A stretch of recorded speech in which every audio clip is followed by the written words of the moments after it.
In today's world, if somebody tells you to implement something in your life, naturally you look out for the usage of that thing.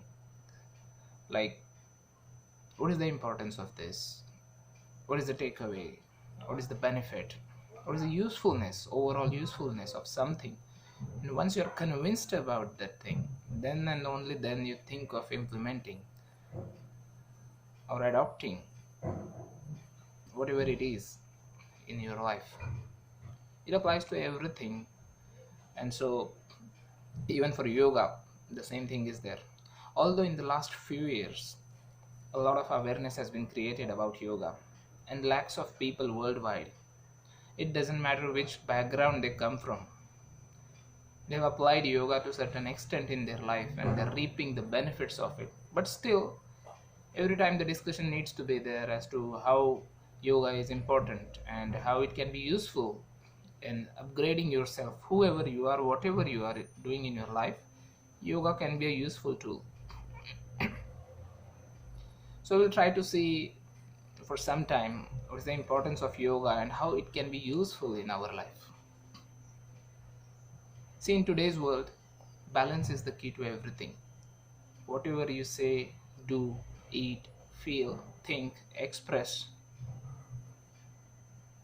everything requires an awareness. Unless there is a certain level of awareness in you, you can't express yourself fully. It doesn't matter what you're doing. And awareness is the key to growth. Growth is the keyword in today's world. Whether you're a student, whether you're a teacher, whether you're a businessman or an employee or whatever else, everybody is looking out for growth in today's world. And unless there is a certain level of awareness, as I said, you cannot express yourself to your fullest potential. And unless you express yourself with your fullest potential, there cannot be a growth. So how this growth can happen in our life? If there is a difference between your personal goals and professional goals, there is a conflict between these two, then it becomes very hard to keep ourselves balanced and contained.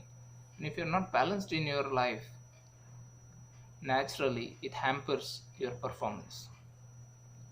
Now, this conflict between your personal goal and professional goal, all these things happen because there is an imbalance in demand and supply.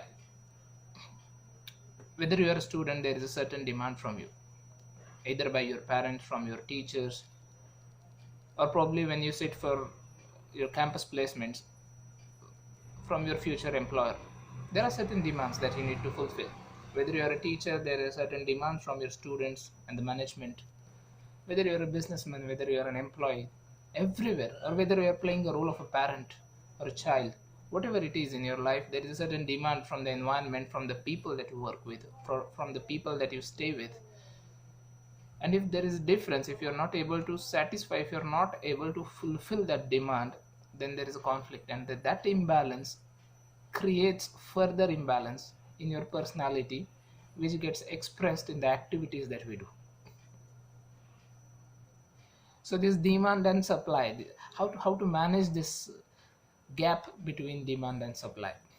Everybody tries to do their own thing, everybody tries to fix these things in their own way. But here is something about yoga: samatvam yoga uchyate. This is one of the definitions given in Bhagavad Gita about yoga. So yoga is creating balance. See, our competitive professional life and our anxious personal life, they have put heavy demands on us. It doesn't matter whether you are a beggar on the street, or a prime minister, or a CEO of a company, or a simple employee of some establishment. There is a heavy demand because professional lives have become very competitive. And everybody, like you're anybody in the world, resources are limited. Major resources, time and energy, these are the two resources that everybody has. Everybody gets 24 hours. We as a human being, body and mind, had certain limitations. And if we are not equipped with the technology that can help us use these instruments that we have got, our body and mind, to their fullest potential, we cannot manage these two resources, time and energy. And when they are not managed, The demand and supply gap. As I said, it doesn't matter who you are, there is always a demand. And when you're not able to supply that, when you're not able to fulfill that, that creates an imbalance. And when that imbalance is there, of course, everything gets derailed. So, how to meet this incessant demand? So, for that, yoga is the way. Whether you're a student, you're a teacher, a businessman, or an employee, how to enhance your capabilities, how to perform to your fullest potential, whoever you are in your life, your productivity is just dependent on this. How much energy can you generate today? I leave aside yesterday or the tomorrow, but for today, how much energy you can generate?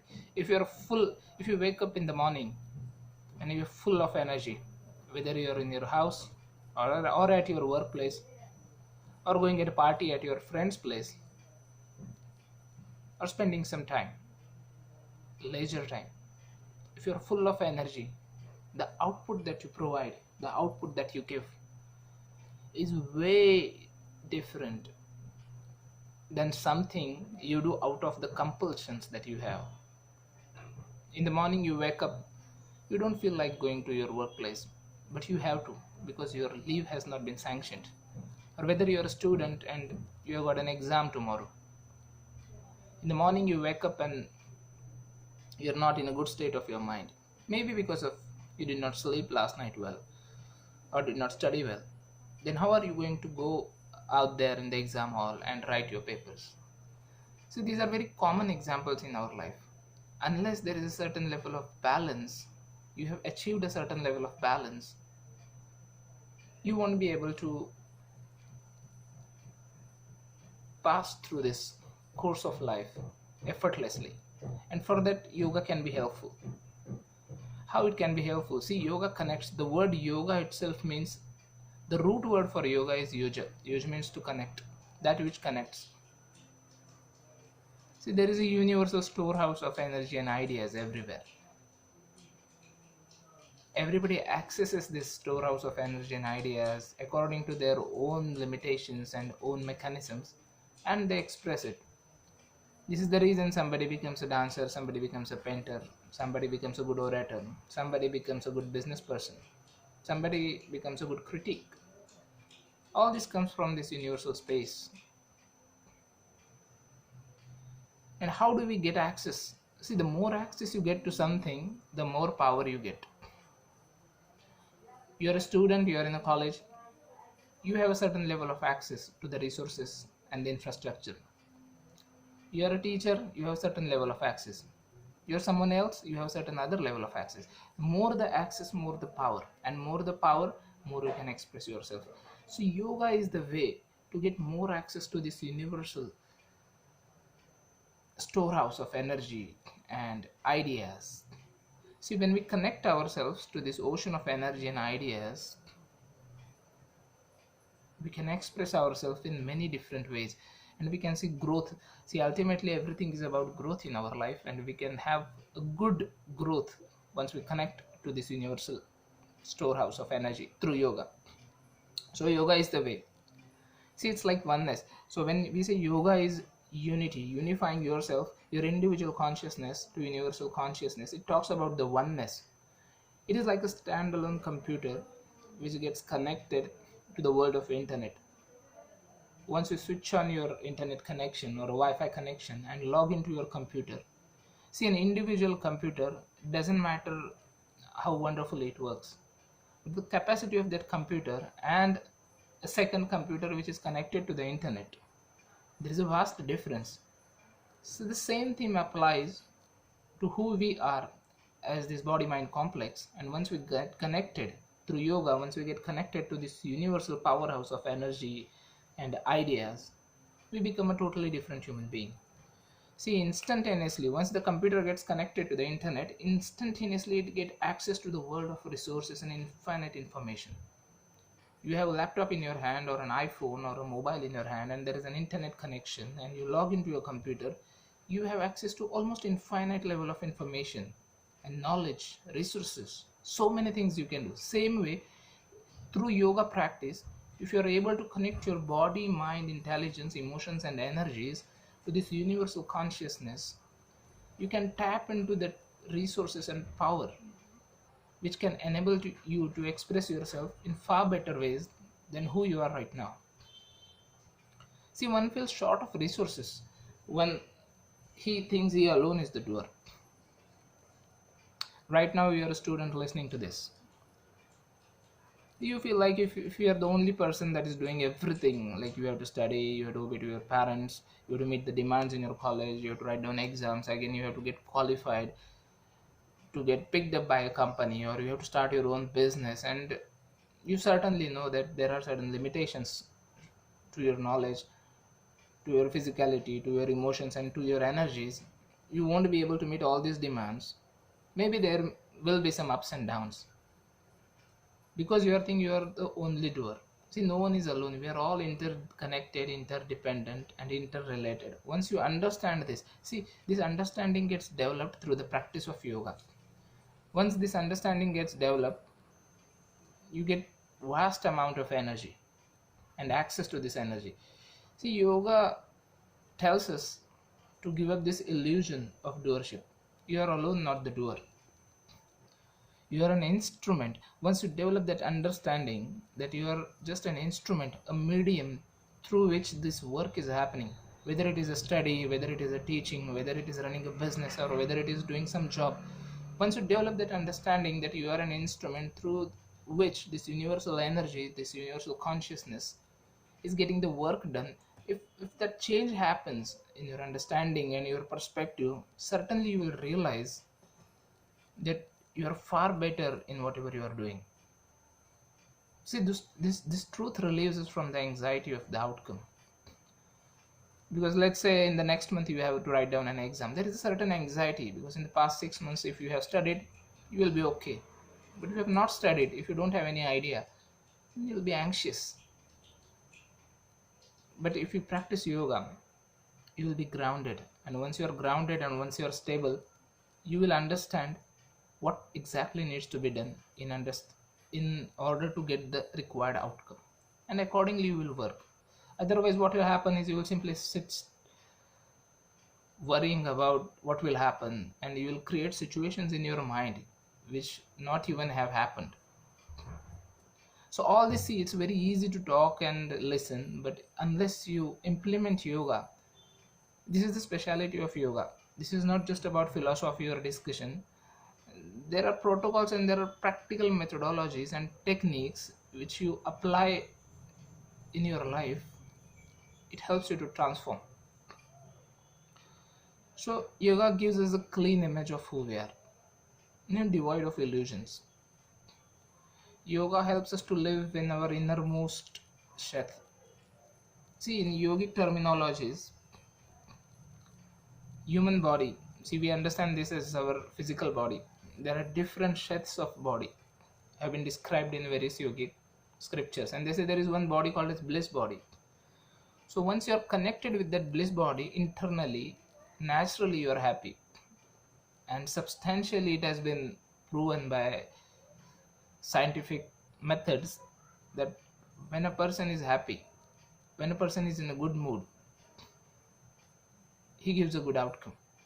Whatever he does, whether he is handling a job, or whether he is listening to something, or whether it's studying, whatever he is doing, if a person is in a happy mood, even you can observe these things in your life. When you are in a good mood, when you are happy, whatever you are doing, you are able to give your 100%. But when you are not happy, when you are in a bad mood, try to do the same thing. Maybe somebody is good in riding a motorcycle. When you are in bad mood, it doesn't work. Maybe you are a good painter. Try to paint a sketch. Try to draw a sketch or paint a picture. When you are not in good mood or not in happy mood, it doesn't work. When you try to study, it doesn't happen. So once you are connected to this bliss body, what's called as Anandamaya Kosha, through certain yogic techniques, you are able to tap into that happiness, and that happiness gets expressed through whatever you are doing. Yoga in this way gives access to this universal creative sphere, the abode of insights and ideas. See, as I said, the world is full of insights and ideas. It's just us, it's our own limitations that try to limit us. See, somebody gets 90%, somebody gets 50%. Somebody is good in sports, somebody is good in music, somebody is good in marketing, somebody is good in finance. Because in their own way, they are accessing the insights and ideas of the universe by implementing certain processes. So, yoga, practice of yoga is something that helps you to get clarity and confidence about what you are doing. And once you get the necessary clarity and confidence about whatever you are doing, you naturally become good at it. The word yoga essentially is about expansion. As initially we spoke, everything is about growth in today's world. If you are a businessman, you want to acquire a new territory. If you are a student and you have got 50% in last exams, now you want to grow and you want to get 70%. If you are an academic, you want to get the next degree so that it will help you to get a better position. If you are an employee of a certain company, you're always looking for a growth. Which is the next company that is offering me a good salary, a good package, and you want to switch there. So everything is about growth. If you're healthy today, still after 6 months you want to look better.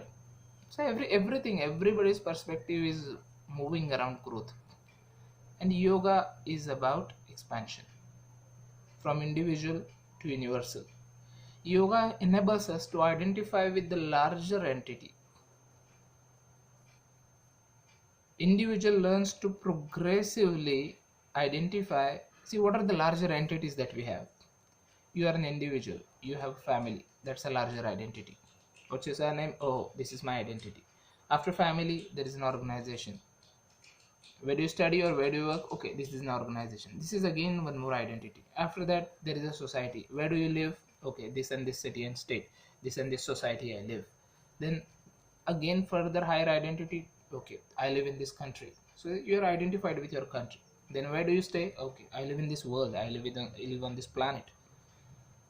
Then if you further this identity, where do you live? I live in this creation. So likewise, there are levels of identities, and once you start implementing yoga practices, you get identified with its larger identities of yours, and you get an idea as to how to work in such a way that proper balance is maintained in all these larger identities, so you don't create mess out of yourself. See, in today's world, a lot of talk and discussion is going on about stress management. Why does the stress happen? Simple basic thing is, if you give stress to someone else, it will cause stress to you. And because we are unidentified, see, our individualistic egos have developed to such a level that everything is about exclusivism. If you're identified with only yourself, you don't care what happens to this larger identity. You are giving a stress to your family, to your organization, to your society, to your nation, to the world. So it all returns back to you and your life becomes stressful. So what is the simple formula to be stress free? Don't give stress to anyone, whoever you are in contact with. As I said, whatever is your larger identity, try to minimize the stress that you give to them. And in few days, you will observe that there is no stress in your life. So how to develop that perspective and mentality? There is a proper method. Yoga has set down a proper procedure for that. See, when one organizational goal becomes one's personal goal, this conflict is gone and the balance gets created. Now, what's organizational goal and what's personal goal? As I said, when there is a difference between work and life, or imbalance in work and life, there is an imbalance between in our own personality. And when there is an imbalance in our own personality, it hampers our expression of whatever we are doing. So now your family is kind of an organization. There is a certain goal of your family. If you align yourself to that goal, then whatever organization, whatever company, whatever establishment that you are working with, there is a certain goal. If you align your own goal with the growth of that organization, naturally the stress will be less. There is a certain goal, organization goal of the society. Okay, this is how this society lives. If you align yourself to the values of that society, naturally there will be less friction. And when there is less friction, the stress will be less. So yoga is about expansion. Yoga enables us to identify with the larger entity. Individual learns to progressively identify with its larger identities. And once you get the clarity and confidence about whatever you are doing, you get an idea as to how to work in such a way that proper balance is maintained in all these larger identities. So you will work wonderfully. So this achieving this less friction happens through yoga. These are all the benefits of yoga. When personal and professional goals merge, balance happens, and yoga can make it happen. So you have to be a yogi.